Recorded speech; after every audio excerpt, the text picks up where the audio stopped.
स्वागत है आपका बेटा मेरे YouTube चैनल प्रोफेसर भाटिया में। बेटा आपको पता ही होगा, इस पे मैं मैथ्स के कंटेंट अपलोड करता हूं, class 11, class 12 and IIT JEE mathematics including a previous year question. बेटा अगर आप क्लास 11 12th में हो तो किसी भी बोर्ड में हो तो आपके लिए लेक्चर सुटेबल है, चाहे आप ICSE बोर्ड में हो या CBSE या कोई फॉरेन बोर्ड का पढ़ रहे हो। एंड साइमल्टेनियसली बेटा अगर आप IIT जेईई की प्रिपरेशन भी कर रहे हो तो भी इसके अंदर पूरा का पूरा कंटेंट मिलेगा। तो चलते हैं बेटा, अब देखते हैं इसके अंदर क्या है आज के लेक्चर में। तो this is matrix and determinant series का लेक्चर नंबर 12, जिसके अंदर बेटा मैं property discuss practice set discuss करूंगा of a property based question. तो बेटा पहली बात मैं आपको बता दूं कि ये डिटरमिनेंट का लेक्चर 12 है और मैट्रिक्स एंड डिटरमिनेंट सीरीज का जब आप काउंटिंग देखोगे मेरी प्लेलिस्ट में तो लेक्चर नंबर 16 होगा। 12 और 4 16 होगा। पिछली क्लास में बच्चे मैंने ना प्रॉपर्टी के बारे में डिस्कशन करा था, एक एक प्रॉपर्टी को मैंने डिटेल में समझाया था, प्रूव करा था कि प्रॉपर्टी कैसे बनती है। And the most important, IIT JEE या किसी भी बोर्ड के लिए 1 मार्क्स के लिए ये चैप्टर पता नहीं मतलब किसी भी बोर्ड के लिए ना बड़ा फेवरेट चैप्टर होता है। बहुत सारे क्वेश्चंस कवर कर सकता है और एक बार आप इस पे स्किल्स बना लो, मिनटों मतलब मैं ये कहूंगा कि 2 या 3 सेकंड के अंदर आपके क्वेश्चंस हो सकते हैं। बहुत टाइम सेव कर सकते हो और बहुत नंबर कंज्यूम कर सकते हो। तो इसलिए बेटा मैं प्रैक्टिस सेट लेकर आया हूं, 2 3 जितने भी पॉसिबल होंगे मैं प्रैक्टिस सेट करवाऊंगा। तो चलते हैं बेटा, मैं हूं प्रोफेसर भाटिया, आपका IIT जेईई मैथमेटिकल एक्सपर्ट। देखते हैं। तो सबसे पहले बेटा हम प्रॉपर्टी को रिवाइज करेंगे। बच्चे मैं आपसे भी यही बोलूंगा कि आप अपनी प्रॉपर्टी को एक जगह लिखें और उस शीट को बेटा हर वक्त एक बार पूरा का पूरा रिवाइज जरूर करें। और जो मैंने इंपॉर्टेंट प्रॉपर्टी बताई थी मैं इसमें भी मार्क कर दूंगा, वो आपको बनाने आनी चाहिए और पता होनी चाहिए कि वो कैसे बनी है। तो चलते हैं बेटा, कहता है element of a main diagonal of a skew symmetric matrix. बेटा प्रिंसिपल डायगोनल को मेन डायगोनल बोलते हैं, तो वो हमने बताया था कि बेटा जीरो होते हैं। रीजन डिस्कस करा था कि बेटा सेम एलिमेंट अपने नेगेटिव के बराबर नहीं हो सकता। The sum of symmetric and skew symmetric matrix, बेटा ओरिजिनल मैट्रिक्स इटसेल्फ,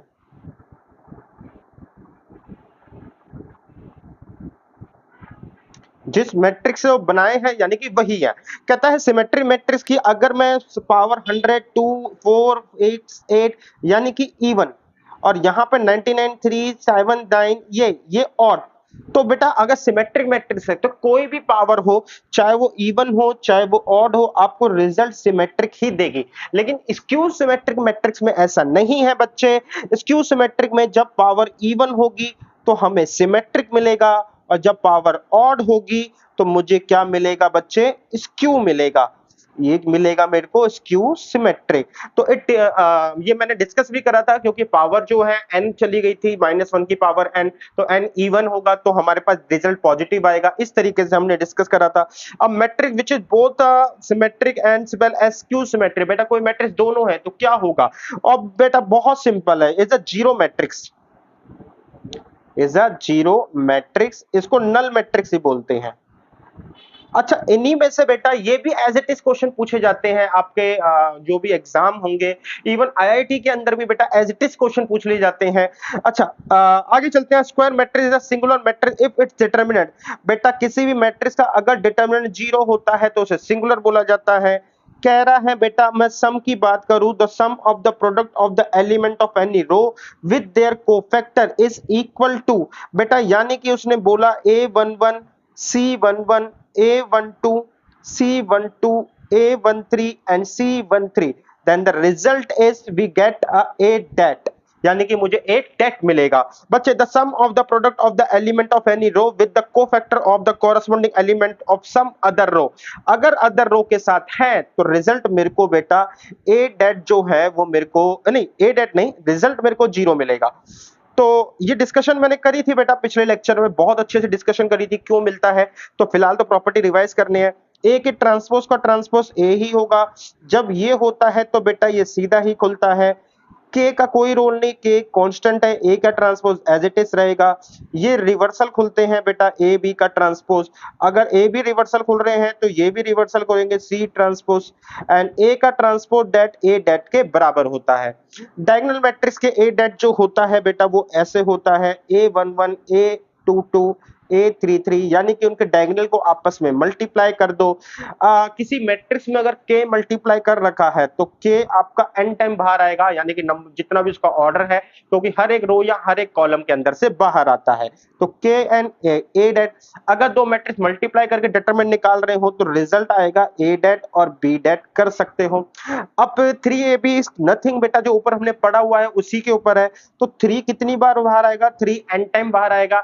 ए फिर अंदर बचेगा ए बी डेट, जिसको मैं लिख सकता हूं ए डेट एंड बी डेट से। आइडेंटिटी मैट्रिक्स का डिटरमिनेंट हमेशा 1 होगा। आप इसको जस्ट कैलकुलेशन वाइज देखो, या फिर इसको आप देखो कि ये एक तरीके डायगोनल मैट्रिक्स है तो प्रिंसिपल डायगोनल को मल्टीप्लाई करके 1 आता है। ए आई बेटा आपका कोई भी मैट्रिक्स जब आपकी आई से मल्टीप्लाई होती है ए होता है। ए आई डेट, तो बच्चे ए आई डेट के अंदर मैं पहले रिजल्ट ये बता दूं कि ये ए डेट आएगा, क्योंकि ए आई मल्टीप्लाई करके ए डेट हो जाएगा। तो यही इसका रिजल्ट है बच्चे। और अदरवाइज बेटा दूसरे तरीके से भी देख सकते हो, ए डेट एंड आई डेट। तो आई डेट तो मैंने बताया था, ये तो आपका 1 होता है, तो रिजल्ट आपका 1 हो जाएगा। तो 2ai क्या होगा बच्चे, तो 2 जो है मेरा n टाइम बाहर आएगा, यहां होगा a डेट और i के लिए वैल्यू बनेगी 1। आगे चलते हैं बेटा, a into adjoint a into a, तो det means result is a det i adj a into adjoint a बेटा, इसका होल क्या बताया था, a डेट की पावर n। एडजॉइंट a बताया था a det n minus 1। Adjoint और एडजॉइंट a बेटा a डेट n माइनस में 2 इंटू में a, और adjoint of adjoint a det n minus 1 का होल स्क्वायर। एडजॉइंट a भी बेटा रिवर्सल ऑर्डर में खुलता है, तो एडजॉइंट b इंटू में एडजॉइंट a।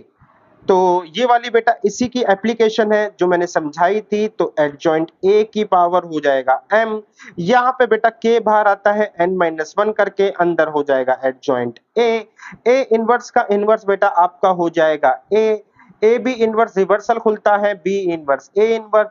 तो अगर 3 बार है तो भी ये रिवर्सल लॉ को फॉलो करेगा।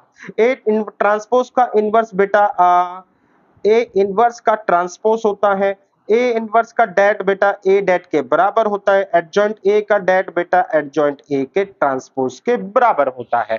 तो ये थी मेरी प्रॉपर्टी रिवीजन। चलिए बेटा क्वेश्चंस को देखते हैं। तो क्वेश्चन मेरे सामने है, कहता है what is the second row and first column of 2 cross 2 matrix. Second row first column, यानी कि मेरे से वो बात कर रहा है A second row first column की, सच दैट। तो बेटा ये है, यहाँ पे हम सिंपल वैल्यू रख देंगे।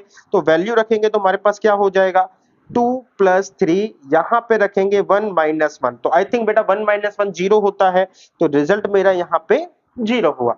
आगे चलते हैं, कहता है अगर A and B will be inverse, दो मैट्रिक्स एक दूसरे की इनवर्स होती है तो कौन सी कंडीशन फॉलो होगी। बच्चे मैंने आपको डिस्कस करा था कि अगर दो मैट्रिक्स कोई भी आपस में मल्टीप्लाई होकर, चाहे जैसे मर्जी करे आगे पीछे, तो अगर मुझे आइडेंटिटी जनरेट करके दे रही है तो that mean very very simple बेटा, आइडेंटिटी जनरेट करके दे रही है तो इसका मतलब है बच्चे कि वो दोनों मैट्रिक्स एक दूसरे के इनवर्स हैं। तो यहाँ पे बच्चे मेरे पास ऑप्शन जो है डी है। आगे चलते हैं बेटा, if A is a square matrix of a such that A square A and then A 1 minus A का Q plus A। हालांकि बच्चे ये क्वेश्चन मैंने ना आपको पिछले लेक्चर्स में भी कर रखा है। तो मैंने आपको बताया था कि जो IA है ना या AI, ये कम्यूट होता है और A के बराबर रिजल्ट देता है। इसी कम्यूट होने की वजह से मैं यहाँ पर है ना 1i माइनस ए की क्यूब का फॉर्मूला लगा सकता हूँ।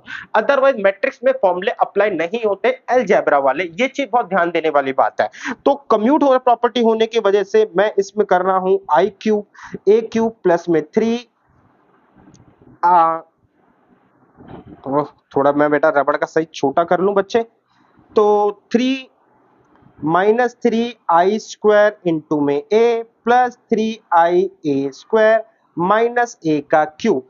अब बच्चे मेरे को ये बोला हुआ है कि a स्क्वायर तो a के बराबर है और i की बेटा जितनी बार मल्टीप्लाई करो i ही आता है। तो इसका मतलब है बच्चे यहाँ पे मेरे को मिला i माइनस 3i की मल्टीप्लाई करके i स्क्वायर से i आया, यहाँ पे a 3, ये बेटा मल्टीप्लाई हुआ a स्क्वायर माइनस में a क्यूब।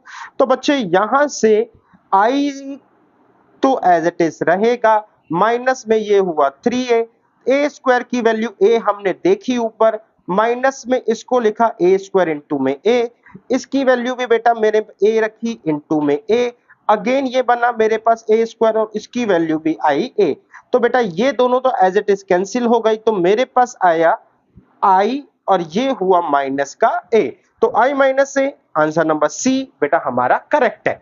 आगे चलते हैं बेटा, फिर से वही क्वेश्चन आ गया, लेकिन इस बार जो है वो ए स्क्वायर आई के बराबर है। तो बहुत ज्यादा इजी काम कर दिया, क्योंकि मेरे को बार बार ए नहीं पुट करना पड़ेगा। And rule is again the same कि बेटा हमें क्योंकि ये कम्यूट है तो हम फॉर्मूला लगा सकते हैं। डिटेल्स बेटा जो ये है कि अगर जैसे हम फॉर्मूला खोलते हैं तो एक ए बी खुल मतलब जैसे ब्रैकेट्स खोलेंगे, तो जैसे हम x प्लस वाई और x माइनस वाई का ब्रैकेट खोलेंगे तो एक एक्स वाई आता है, दूसरा वाई एक्स आता है। अगर ये दोनों कम्यूट है यानी कि दोनों रिजल्ट इक्वल दे रहे हैं तो ही हमारा x square minus y square का फॉर्मूला बनता है। तो ये है importance of a commute property. ये सारी चीजें जानना इसलिए जरूरी होती है क्योंकि बेटा अगर आप यहाँ से कोई भी एक इंजीनियरिंग के कोर्स के ऊपर जाते हैं या मैथमेटिक्स को लेते हैं तो ये छोटी छोटी बातों को जानना बहुत जरूरी है। चलते हैं बेटा क्वेश्चन को देखते हैं। तो मेरे पास आया ए स्क्वायर प्लस में सॉरी फॉर्मूला बना बच्चे, मेरे को फॉर्मूला याद है तो बेटा ए क्यू, और याद के साथ साथ मेरे को इसका लॉजिक भी पता है। तो मेरे को बहुत सारे फॉर्मूले लॉजिक के थ्रू ही पता है। आपको भी अगर फॉर्मूले के लिए जैसे इतने बड़े जो फॉर्मूले होते हैं इनका लॉजिक समझना है जिससे आपको कभी गलती ना हो, तो आप है ना 11th क्लास के बाइनोमियल को बहुत अच्छी तरीके से समझे। तो चलते हैं फिलहाल -3 ए स्क्वायर आई प्लस 3 आई स्क्वायर माइनस में ए का क्यूब। अब फिर से बेटा ये सेकंड वाला ए स्क्वायर प्लस 3 स्क्वायर आई प्लस 3 स्क्वायर प्लस ए का क्यूब -7 को देखी जाएगी। तो बच्चे ये वाला तो मेरा एज इट इज कट गया, मुझे इसके पीछे कुछ नहीं करना। ए क्यूब में बेटा मैंने अगर कहूं तो ये आ गया 2a क्यूब। ए क्यूब को बेटा हमने कहा ए स्क्वायर इंटू में ए स्क्वायर आई के बराबर है तो इंटू में आई, तो रिजल्ट आया 2a। ये यहां से बेटा हुआ आई स्क्वायर जो है मेरा आई के बराबर होता है तो 3 3 6 ए आई स्क्वायर, तो ये हो गया बेटा 6a आई और ये हो गया बेटा 6a। यहां से बचा मेरे पास -7a, तो ये प्लस का बेटा ये प्लस का क्योंकि इनके बीच में मैंने प्लस करा था, तो 6 और 2 बेटा 8a -7a, तो a इसका मेरा आंसर है। आगे चलते हैं बेटा, कह रहा है if a is m cross n matrix such that AB is and BA both are defined, यानी कि मल्टीप्लिकेशन डिफाइंड है, तो B की वैल्यू क्या होगी? कोई दिक्कत नहीं है बेटा, हमने कहा मेरे पास AB भी डिफाइंड है एंड BA भी डिफाइंड है। बेटा इक्वल नहीं बोला, डिफाइंड बोला है, ठीक है ना। देन A की वैल्यू क्या है? यहाँ पे m क्रॉस n है एंड B की मैं x इंटू वाई मान लेता हूँ। यहाँ पे भी बेटा B की मेरे पास बनेगी x क्रॉस y एंड ए की मेरे पास बनेगी आपकी m क्रॉस n। तो डिफाइन बोला है बेटा। एंड अब मैं बात करता हूं, तो जब इन दोनों की मल्टीप्लाई तभी पॉसिबल है जब x किसके बराबर हो? n के बराबर हो। x किसके बराबर हो? n के बराबर, तभी इनकी मल्टीप्लिकेशन पॉसिबल है। तो x is equal to n and ये दोनों मल्टीप्लिकेशन तभी एप्लीकेबल होगी जब y किसके बराबर हो बेटा? आपके m के बराबर हो। तो इसका आ गया n क्रॉस m, तो बच्चे ये रहा आपका n क्रॉस m, ये रिजल्ट है। चलते हैं बेटा एक और क्वेश्चन को देखते हैं। If a and b are a symmetric matrix of same order then ab is a symmetric matrix. तो a और b सिमेट्रिक है, इसका मतलब a का ट्रांसपोज a के बराबर है, b का ट्रांसपोज b के बराबर है। कहता है कि the symmetric matrix of same order then ab is symmetric. तो देख लेते हैं बेटा, ab का transpose is equal to B transpose A transpose which give a result B A, क्योंकि मेरे को इन दोनों के ट्रांसपोज का मतलब पता है और ऐसे क्वेश्चन मैंने पहले बहुत ज्यादा कवर कर लिया मैट्रिक्स के अंदर, तो डायरेक्ट लिख दिया बी ए। तो ए बी तो सिमेट्रिक नहीं है क्योंकि बेटा सिमेट्रिक होने पर मेरे को सेम रिजल्ट मिलना चाहिए एंड कम्यूट कहीं नहीं बोला, तो ये तो गलत है। A minus B just skew symmetric matrix, तो देख लेते हैं बच्चे a माइनस बी का बेटा ट्रांसपोज जो है ना -a माइनस बी के बराबर होना चाहिए, तो ट्रांसपोज तो ऐसे ही खुलता है एंड रिजल्ट जो है बेटा a माइनस बी बोलेगा। तो अगेन बेटा मेरे पास ये रिजल्ट भी सही नहीं है, ठीक है, क्योंकि पॉजिटिव आ रहा है। A B and B A symmetric matrix है, तो चलिए देखते हैं। A B plus B A का transpose is equal to A B का ट्रांसपोज प्लस बी ए का ट्रांसपोज। तो ये हो गया B transpose A transpose plus में ए ट्रांसपोज बी ट्रांसपोज, यानी कि बच्चे मेरे पास हुआ B A plus A B. अब ये सिमेट्रिक है? हाँ बेटा सिमेट्रिक है, क्योंकि प्लस के अंदर तो कोई छेड़छाड़ नहीं होती। तो बच्चे ये वाला ऑप्शन आपका करेक्ट है, एंड क्योंकि ये वाला करेक्ट है तो आप उसके अंदर सिमेट्रिक नहीं ढूंढ सकते माइनस की वजह से। तो ठीक है बेटा 6C आंसर सही हमारा। कहता है ए का ऑर्डर m क्रॉस n है, बी का ऑर्डर जो है such that A B dash and B dash A both are defined. तो बी का ऑर्डर मैं मान लेता हूं बेटा x क्रॉस y है, तो बी के डैश का वो हो गया y क्रॉस x। तो आपके पास a इंटू बी डैश भी डिफाइंड है, b डैश इंटू ए भी डिफाइंड है, यानी कि बच्चे आपके पास m क्रॉस n यहाँ पर भी है, m क्रॉस n यहाँ पर भी, ये आ गया y क्रॉस x, ये हो गया बेटा y क्रॉस x।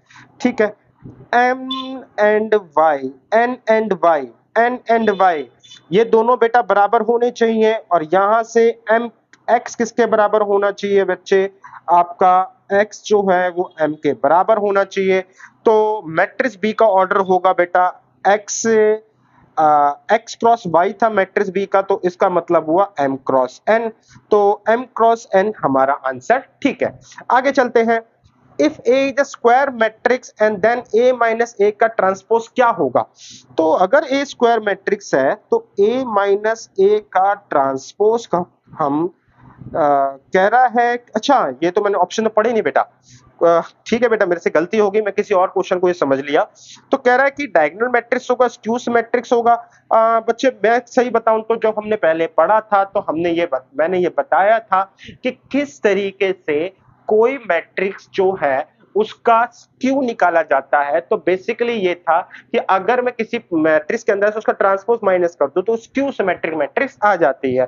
तो ये आंसर हमारा यहाँ ठीक हो गया। आगे चलते हैं बेटा।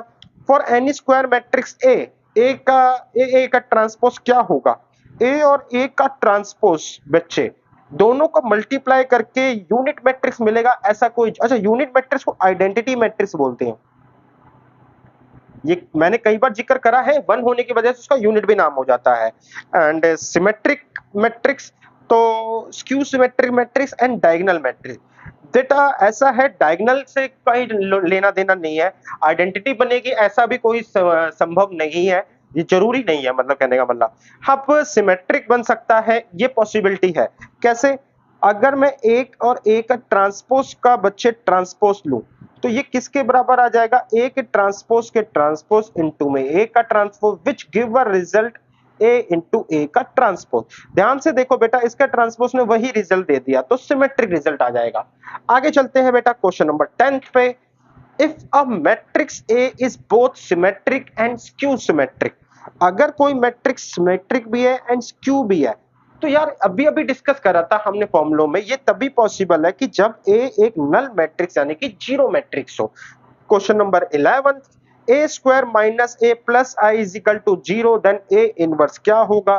तो सबसे पहले क्वेश्चन को लिखते हैं, इज इक्वल टू जीरो। अब ए इनवर्स निकालने के लिए बच्चे मैं कुछ नहीं करूंगा, मैं ए इनवर्स से मल्टीप्लाई कर देता हूं। प्री करो पोस्ट करो कोई दिक्कत नहीं है, ठीक है, क्योंकि अल्टीमेटली ये दोनों कट ही जाना है, चाहे प्री से हो चाहे पोस्ट से हो। तो मेरे पास आया ए स्क्वायर इंटू में A inverse minus A into में A inverse plus I into में A inverse is equal to zero. अब बच्चे ए स्क्वायर आई तो मेरे को ए मिला, इन दोनों ने कट के मेरे को आई दे दिया, और ये मिला मेरे को ए इनवर्स। तो ए इनवर्स किसके बराबर आ गया? आई माइनस ए के बराबर। तो दैट मीन्स ए हमारा आंसर ठीक है। अगला क्वेश्चन देखते हैं, क्वेश्चन नंबर 12 कहता है कि अगर 12th क्वेश्चन है 0000100, बेटा ए स्क्वायर ए के बराबर होगा, ए क्यूब ए के बराबर होगा, ए स्क्वायर जीरो के बराबर होगा, एंड नन ऑफ दिस। तो पहली बात तो मैं डायरेक्टली नहीं बता सकता, एंड मैं यही बोलूंगा बेटा यहाँ पर मेरे को क्वेश्चन को करना ही पड़ेगा। अब क्वेश्चन करने के लिए बेटा आप एक ही ए से मल्टीप्लाई मत कर लेना, आप क्या करना, सिंपल इसी मैट्रिक्स को एक और बार बनाना। थोड़ा सा मैं बड़ा कर दूं क्योंकि मेरी राइटिंग में थोड़ा सा फैलेगा, 0 0 0 0 0, ओह सॉरी, यहाँ आया 1 0 0। तो प्रॉब्लम है बेटा वो इसी में है, सिर्फ इसी को चेक करो, बाकी सब तो जीरो है, हमें पता ही चल गया। तो जब 1 इससे मल्टीप्लाई होगा 0, 0 से मल्टीप्लाई होगा 0, 0 से मल्टीप्लाई होगा तो हमारे पास आ जाएगा 0, बाकी सब में ये 0। तो ए स्क्वायर बेसिकली 0 के बराबर आ रहा है। तो ये चीज मेरे को बतानी थी, जब प्रॉब्लम है सिर्फ उसी को आइडेंटिफाई करो, पूरा मल्टीप्लाई करने की नीड नहीं है। क्वेश्चन नंबर 13 पे चलते हैं। If A an square matrix then which of the following is not a symmetric. Okay बेटा, अगर ए सिर्फ और सिर्फ स्क्वायर मैट्रिक्स है तो इनमें से सिमेट्रिक कौन सा नहीं है? तो सिमेट्रिक कौन सा नहीं होगा बेटा? जो पॉसिबिलिटी है वो माइनस के अंदर ज्यादा आती है। आप भी ये करके देख लेना, क्योंकि मैं काफी एक्सपीरियंस हो गया मेरे को, कौन से बहुत से क्वेश्चन करवा लिए, प्रॉपर्टी भी रट गई है, तो मुझे पता है कि बेटा ए ही आंसर है। आप सारे के सारे ट्राई करना, आपको आंसर मिल जाएगा। अगला क्वेश्चन करते हैं। The inverse of a matrix is defined for. Matrix का इनवर्स डिफाइंड होगा ओनली स्क्वायर मैट्रिक्स। बात तो ठीक है, स्क्वायर मैट्रिक्स के ऊपर होता है, क्योंकि एक सिस्टम और लीनियर इक्वेशन को सॉल्व करने के लिए बनी होती है। भी आगे मैं डिस्कस भी मतलब सॉरी पीछे के लेक्चर में डिस्कस भी करके आ चुका हूँ। डायगोनल मैट्रिक्स हो तो ये जरूरी नहीं है बेटा।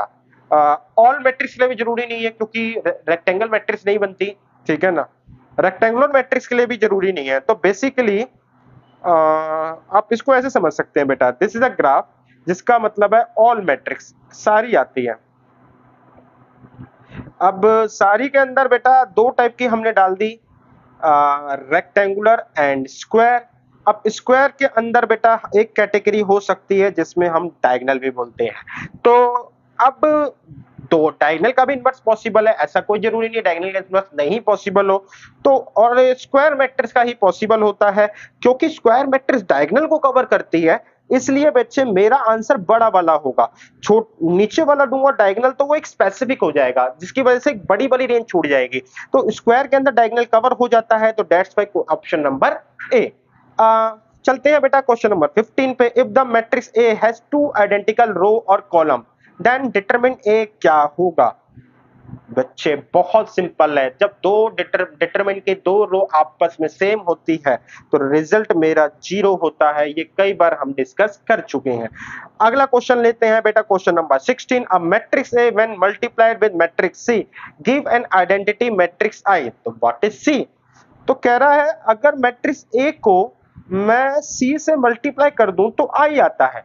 अभी अभी बेटा पढ़ के आए हैं कि अगर दो मैट्रिक्स चाहे जैसे मर्जी मल्टीप्लाई हो आई देंगी, और आई के लिए बेटा कम्यूट वैलिड रहेगा, नहीं भी हो तो हो जाएगा, मतलब ए सी और सी की मल्टीप्लाई आई देगी। तो सी क्या है बेटा? सी ए का इनवर्स है, सिंपल इनवर्स ऑफ ए। आगे चलते हैं बेटा, क्वेश्चन आप देख रहे होगे बहुत आसान है। If A and B are two matrices conformable or to a multiplication such that their product is AB 0, दो मैट्रिक्स की मल्टीप्लिकेशन 0 देती है, then which of the following is true? Question बहुत अच्छा है बेटा। मान के चलो कि IIT JEE में भी क्वेश्चन आई थिंक आ रखा होगा। तो A and B are both null matrix possible है, क्योंकि दोनों नल होंगे तो दोनों का प्रोडक्ट भी 0 होगा, लेकिन जरूरी नहीं है। आइदर ए 0 या बी 0 तो भी पॉसिबल है। Neither of them may be 0, ये भी पॉसिबल है, कोई भी 0 ना हो। और ऐसा भी हमने देख के भी आए थे, जैसे ये वाला मैथ था कि आपस कोई भी 0 नहीं था, लेकिन मल्टीप्लाई करने के बाद 0 हो गया था। एंड यहाँ कहाँ गया? And all of the above are correct. ठीक है बेटा, इसने हमारे को आंसर दे रखा है। तो अच्छा ठीक है, यहां तक के कुछ क्वेश्चन थे मैट्रिक्स के थे। अब डिटरमिनेंट्स के हैं जो हमने प्रॉपर्टी पढ़ी थी। ए जो है वो एक डायगोनल मैट्रिक्स है, तो डायगोनल मैट्रिक्स को कई बार DIG या DIAG भी लिख दिया जाता है। और 1 2 3 का मतलब होता है कि जैसे इसका डायगोनल का हमेशा ना प्रिंसिपल जो डायगोनल होता है उसकी वैल्यू होती है। तो अकॉर्डिंग टू ऑर्डर ये उनकी वैल्यू दे रखी है, ये A11 A22 एंड A33 की वैल्यू है। तो इसे ऐसे पढ़ते हैं। तो हाँ सॉरी बच्चे, आज थोड़ा भीग गया था बारिश में, तो थोड़ा लग रहा है, थोड़ा ठंड लग रही है। तो ए डेट क्या होगा मेरे पास? ए डेट सिंपल है बेटा, 1 इंटू 2 इंटू 3 हम पढ़ के आए हैं, हमें कुछ करने की जरूरत नहीं है। तो रिजल्ट क्या आएगा बेटा? 6। If A is a symmetric matrix of 3 cross 3 order. अब आप सोचोगे बेटा कुछ नहीं दिया और सिमेट्रिक मैट्रिक्स 3 क्रॉस 3 ऑर्डर में दे दिया, तो स्टार्टिंग में मैंने क्या पढ़ाया था बेटा? जब ए हमारे पास, मैं कलर चेंज कर लूं पेन का, जब ए जो है सिमेट्रिक है, सॉरी ए जब हमारा स्क्यू सिमेट्रिक है तो रिजल्ट क्या आएगा बेटा, इवन या ऑड, इसी अकॉर्डिंग था। तो इसलिए हमारे को जब उसने जो दे रखा है उसमें एक बहुत खास बात बता रखी है, एंड दैट इज, खास बात ये कि बेटा उसका ऑर्डर बता रखा है 3 क्रॉस 3, यानी कि ऑड ऑर्डर है, ऑड ऑर्डर का रिजल्ट हमेशा 0 आएगा। ठीक है, कह रहा है if A is a singular matrix then x क्या होगा। तो आई थिंक बेटा यहाँ पे मुझे ये पता है कि ए डेट इज इक्वल टू 0 होगा। अब अगर मैं ये कहूं कि आपको सिंपली क्वेश्चन सॉल्व करना है तो ठीक है, क्वेश्चन सॉल्व भी करना है, बट अगर मैं कहूं कि हमारे पास डिटरमिनेंट है तो क्या आप प्रॉपर्टी बना सकते हो, क्या आप 2 जीरो ला सकते हो, क्या ये ट्राई हो सकता है? तो लेट्स सी ट्राई, या कैलकुलेशन इजी बनाई जा सकती है कुछ जीरोस लाके, तो ये पॉसिबिलिटी है। तो ए डेट तो 0 है, लेकिन देखते हैं हमारे पास यहाँ पे ए डेट आने के लिए मैं इस रो में से ये पूरी की पूरी माइनस कर दूंगा। अच्छा, x+2 को मैं कोशिश करूंगा ना छेड़ूं, क्योंकि फिर वो x हर जगह फैलता चले जाएगा। तो रिजल्ट ये आएगा कि मैं C2 को चेंज करूं C2 माइनस C1, तो यहाँ पे आया 1 2 3, यहाँ पे आया 2 2, वाओ 2 बहुत अच्छा आ गया, 3 में से 4 में 2, तो बहुत अच्छा आ गया बेटा। यहाँ पे x+2 तो यहाँ पे सेम है। अब मेरे पास बच्चे 2 कॉमन आ चुका है, 2 कॉमन आ गया तो अंदर बच गया बच्चे मेरे पास यहाँ पे 1 1 1, यहाँ पे बेटा 1 2 3, एंड यहाँ पर है x+2 8 एंड 10। एंड अगर मैं आगे फर्दर देखूं तो इसमें से ये माइनस कर देंगे बेटा, यहाँ पे रिजल्ट आएगा आपका C2 माइनस C3, या C1 माइनस C2 भी कर लो, कोई दिक्कत नहीं है क्योंकि थोड़े पॉजिटिव में रहेंगे। C1 माइनस में C2, तो मेरे को जो रिजल्ट मिलेगा,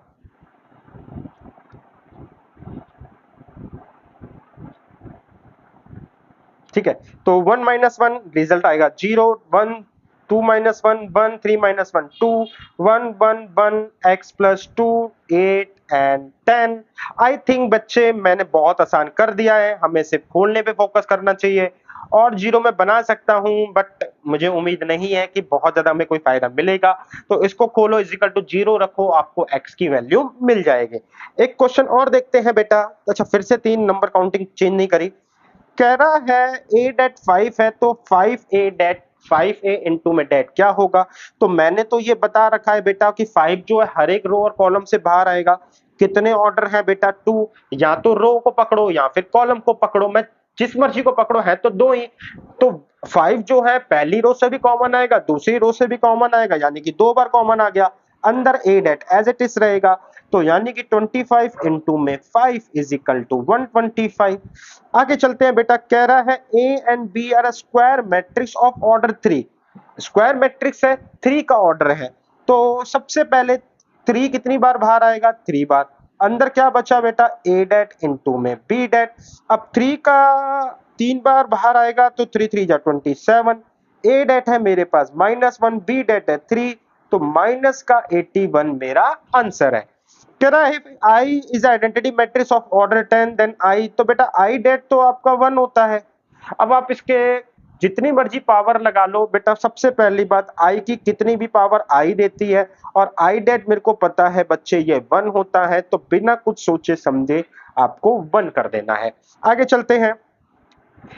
If A that denote the value of a determinant of a square matrix of order 3, that means कि A that denote the value of a determinant of a square matrix of order 3, then -2A क्या होगा?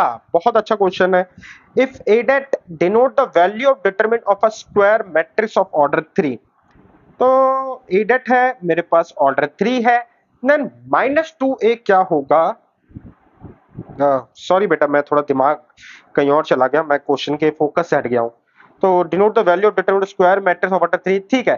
तो इसका result आएगा बेटा -2 जो है वो मेरे पास 3 बार बाहर आएगा, एंड ए डेट यानी कि -8 है मेरा आंसर होगा। तो कह रहा है यहाँ पे कि ए के एलिमेंट जो है वो बेसिकली बता रहा है ए आई जे है, 3 × 3 मैट्रिक्स है, ए डेट उसका 5 है। इसी में सी आई जे का मतलब है हर एक एलिमेंट का को फैक्टर उस मैट्रिक्स के अंदर। तो एक तरीके से पूरा का पूरा डिफाइन कर रहा है। एक मैट्रिक्स है, उसके एलिमेंट को ए आई जे से डिनोट करा है। जब मैट्रिक्स के एलिमेंट ए आई जे है तो हम आगे जाके देखें तो सी आई जे को हम ए आई जे के कोफैक्टर बोलेंगे। This are the definition, properly बता रहा है, एक तरीके से मैथमेटिकल टोन में बता रहा है।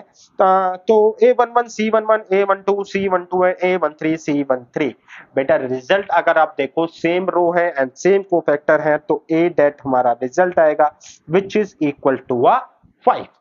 तो ऊपर दे रखा है और इसी क्वेश्चन में बोल रहा है A1121 से A1222 से A1323 से, तो रिजल्ट यहां पे आएगा बेटा 0। किसी और रो में जाएंगे तो 0 ही रिजल्ट आएगा।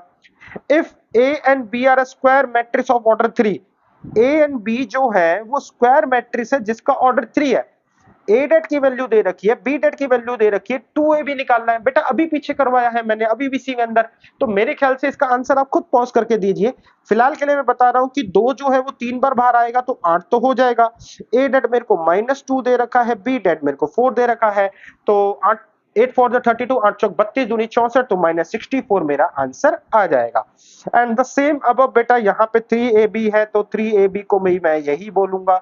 हालांकि मैं तो यही बोलूंगा कि बच्चे आप खुद ट्राई करो, ठीक है ना। एंड यहाँ पे आपके लिए बोल रहा है कि ए जो स्क्वायर मैट्रिक्स ऑर्डर 3 है, ए डेट आपका ये है तो -a ट्रांसपोज क्या होगा, तो दो मैट्रिक्स का ट्रांसपोज आपका अलग किया जा सकता है।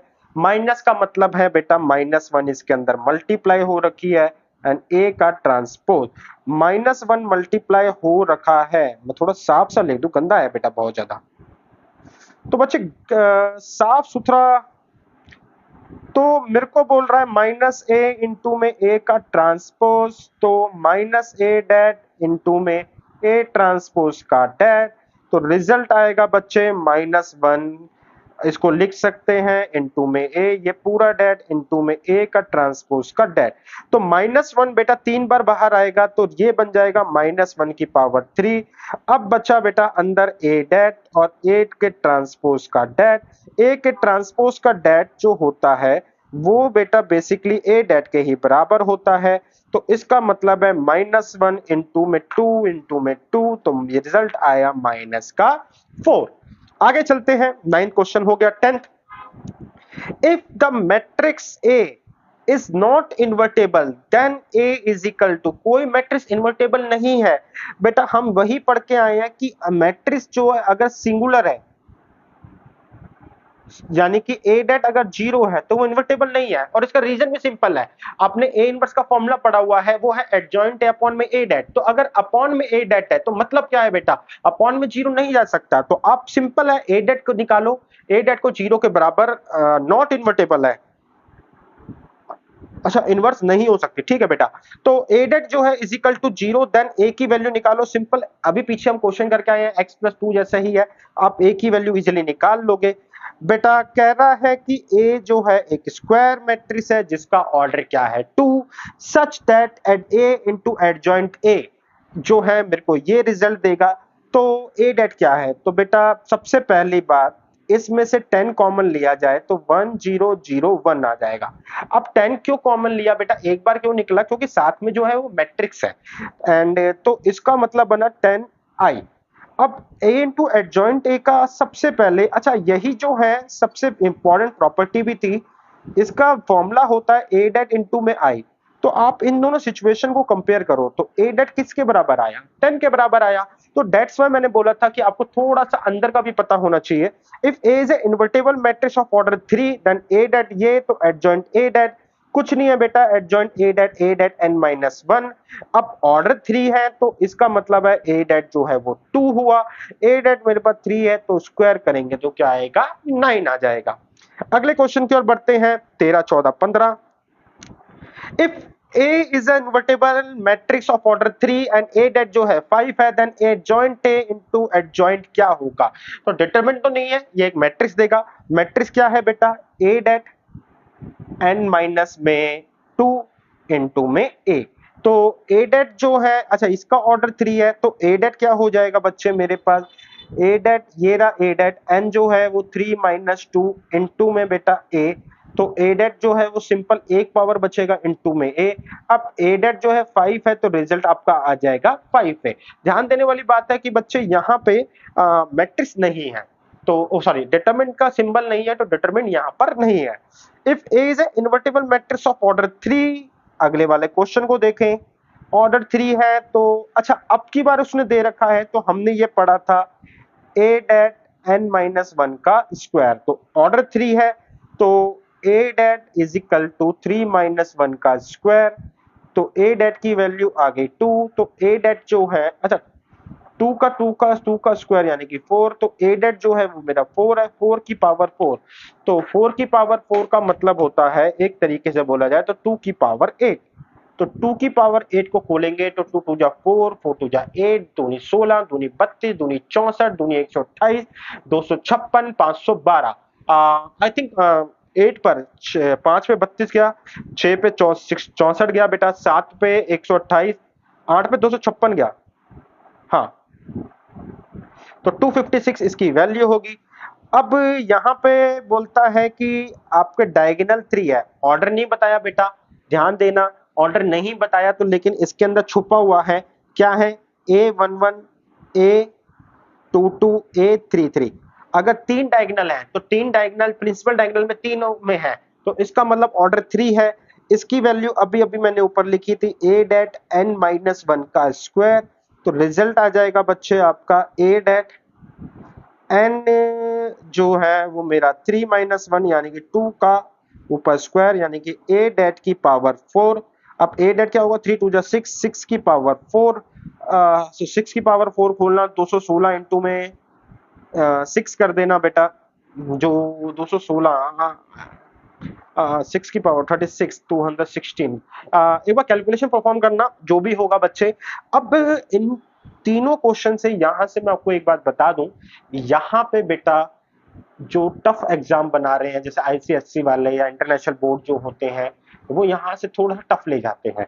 वो क्या करते हैं, अगर आप यहाँ पे ध्यान से देखो, अगर n जो है यहाँ पे 2 होता तो इसकी वैल्यू जो हो जाती a डेट a हो जाती, ठीक है ना। n अगर सॉरी सॉरी बेटा सॉरी सॉरी सॉरी अगर n 2 होता तो इसकी वैल्यू क्या हो जाती, a डेट की वैल्यू 0 हो जाती, तो ये a के बराबर आ जाता। तो वो कई बार है ना आपको इस तरीके से चालाकियां बनेगा कि अगर एडजॉइंट ऑफ एडजॉइंट a है तो ऑर्डर बताएं, ऑर्डर बताएं, इसका मतलब यहाँ पे जो है a डेट जो है वो नहीं है, नहीं है मतलब 1 है, इसका मतलब इसका वो क्या है 0, तो n minus 2 is equal to 0, तो n क्या है आपका 2 है। यही चालाकी बेटा वो इसमें भी करेगा, इसमें भी करेगा, इसमें भी करेगा। शायद मैं अगले लेक्चर में ऐसे क्वेश्चन कवर भी कर लूं। ठीक है, आगे चलते हैं। तो क्वेश्चन है if A is a square matrix of order 3 such that A det जो है ना मेरे को 5/2 दे रखा है, तो ओके बेटा ये होता है 1 अपॉन में ए डेट यानी कि 2/5 सीधा मेरा आंसर है। If A is a square matrix of adjoint A, अब 10 है तो बेटा अगर आपको मैन में पढ़ा भी हो ए इंटू एडजॉइंट ए, बेटा ए डेट आई के बराबर होगा, तो ए डेट आपका 10 हो गया। बहुत सीधा सीधा क्वेश्चन है। तो let A B a square matrix of order 3 and B जो है वो ए डेट ए इनवर्स है, ए डेट दे रखा है, बी क्या होगा, बी डेट का मतलब है बेटा ये बी जो है मेरा ए डेट और ए इनवर्स दे रखा है, तो बी डेट का मतलब है यहां से डेट लगाना ए डेट इनटू में ए इनवर्स पे।